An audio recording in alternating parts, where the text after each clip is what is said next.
Hi friends, అందరూ ఎలా ఉన్నారు? బాగున్నారా? నేనైతే బాగున్నాను. మీరు కూడా బాగుండాలని మనస్ఫూర్తిగా కోరుకుంటున్నాను. వెల్కమ్ టు మై ఛానల్ ధాన్య లైఫ్ స్టైల్ బ్లాగ్స్.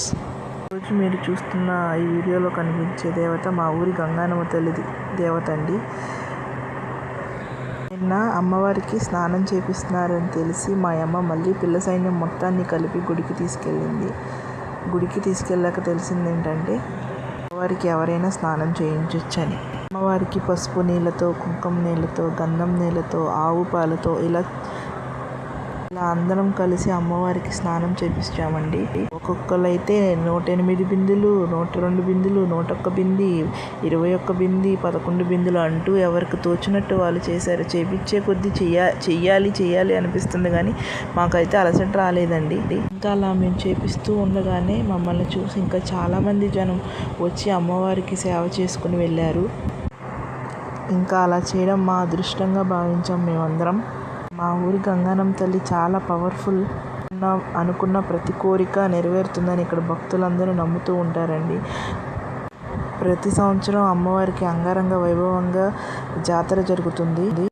ఆ జాతరలో గట్టంగుట్టలు ఎత్తుకుని ఊరంతా ఊరేగుతూ సంబరం చేసుకుంటూ తిరుగుతామండి. గత 5 సంవత్సరాల నుంచి అంగరంగ వైభవంగా అమ్మవారి జాతర చేయించుకుంటుంది మా ఊరు వాళ్ళందరితో కలిపి.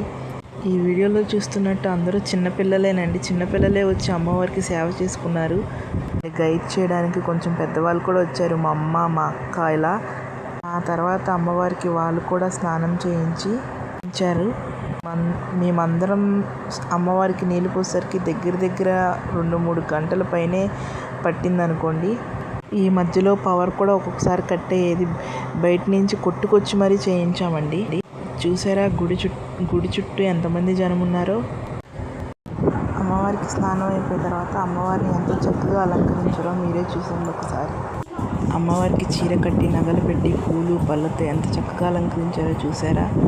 కొంతమంది అమ్మవారికి ఇష్టమైన చలి నైవేద్యం అంటే పెరుగన్నం, బెల్లం ముక్క, ఉల్లిపాయ. కొంతమంది పరమాన్నం, గారెలు, పూర్ణాలు అంటూ ఇలా ఎవరికి తోచినట్టు వాళ్ళు తీసుకొచ్చి అమ్మవారికి నైవేద్యాన్ని సమర్పించారు.